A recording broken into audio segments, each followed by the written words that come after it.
If there's one thing that the US and China agree on, it's that advanced microchips are the most critical strategic asset. America pioneered the semiconductor industry and won the Cold War largely because of it. With the increase in technological advances, microchip is one integral piece of hardware that has stayed the same. The microchip is the core part of any electronic device. It helps different parts of a device to communicate with each other. The microchip war largely stems from the US's concerns regarding China's use of semiconductor technology in its military. Yet another round in the US-China trade spat. This time, Beijing imposed export curbs on crucial raw materials essential for chip making in response to US supply chain controls imposed on China. Now, in a major blow to the United States in the semiconductor war, China has made a major breakthrough in the microchip manufacturing. Huawei Technologies, China's top chip maker, have built an advanced 7-nanometer processor. In 2022, President Xi introduced his vision for the establishment of a world-class Chinese military. A big part of that involves developing autonomous weaponry, including hypersonic missiles, and using AI for a range of applications, including electronic warfare. While China is a world leader in certain AI applications, such as facial recognition, its domestic industry is not yet able to produce the most advanced microchips that power these technologies. So Chinese businesses and military rely on imports of advanced chips. China is the world's largest chip market, representing 31.4% of worldwide sales in 2022, or you can say $180 billion out of $574 billion, with a value of $415.6 billion. Chip imports accounted for 15.3% of China's total imports in 2022. Chips are the largest import product for China, exceeding crude oil, which accounted for 13.5%. The US wants to turn off that tap.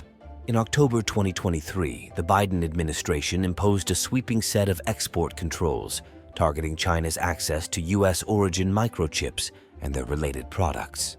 Businesses and individuals in China are now unable to buy advanced chips and chip-making technology from US suppliers without the seller obtaining a specific license from the US government. The US bolstered these controls in January 2023 by persuading Netherlands and Japan to curb exports of technology used in the productions of chips.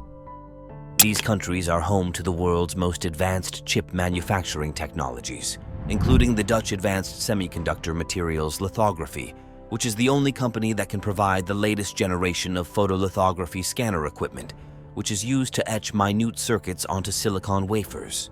The Netherlands' export controls took effect on September 1, 2023, on advanced microchips production machines to China as it sided with Washington in the geopolitical tussle. America can't afford to ignore China's advanced microchip ambitions. Can't simply tame them either. The microchip industry is the place where America's industrial leadership and China's superpower ambitions clash most directly. Microchips, a set of electronic circuits on a small flat piece of silicon, are at the heart of a $500 billion industry, which is expected to double by 2030. And whoever controls the supply chains holds the key to being an unrivaled superpower. The fight for the 21st century's most critical technology has become a major source of hostility between the world's two superpowers, and it's reshaping the global economy. In nearly 80 years since the first modern digital computers were built, somewhere around 700 executable computer programming languages have been created, ranging from Fortran to Pascal and C++ to Python. But these languages can't communicate directly with the processors in your laptop, mobile, or smartwatch.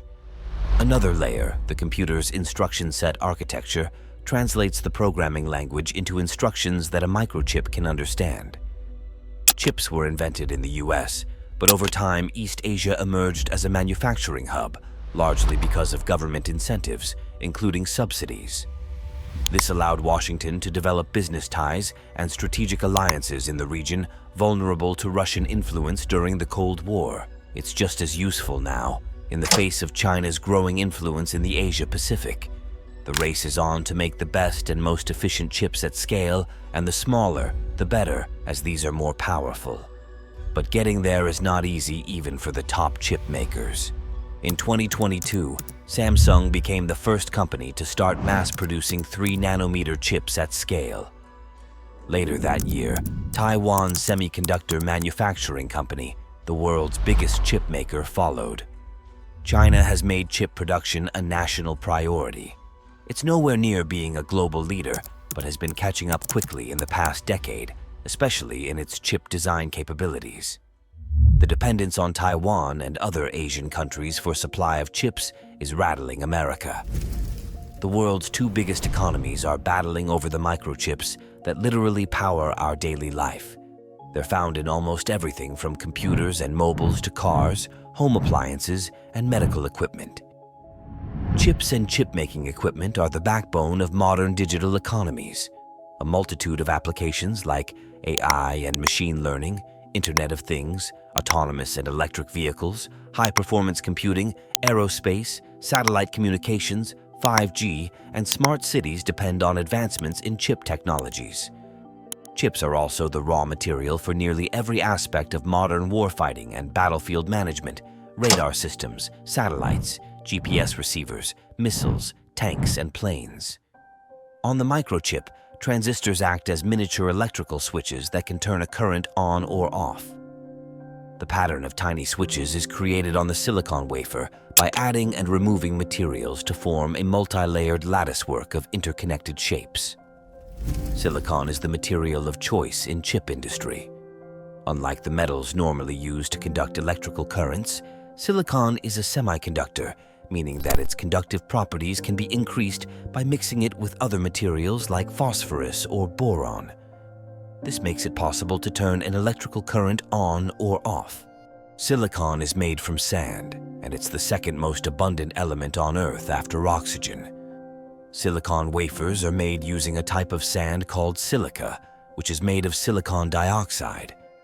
The sand is melted and cast in the form of a large cylinder called an ingot.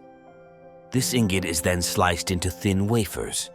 Chip war is now a war more than the geopolitical conflict, and it's very difficult to determine the winner of this war.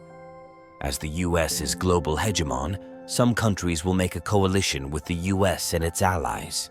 The US will dominate the chip technology for AI and military installation. China will take the conduct in microelectronics like cloud computing and electronic devices. It seems there will be no winner in this war, only losers will remain. And the ultimate losers will be the consumers.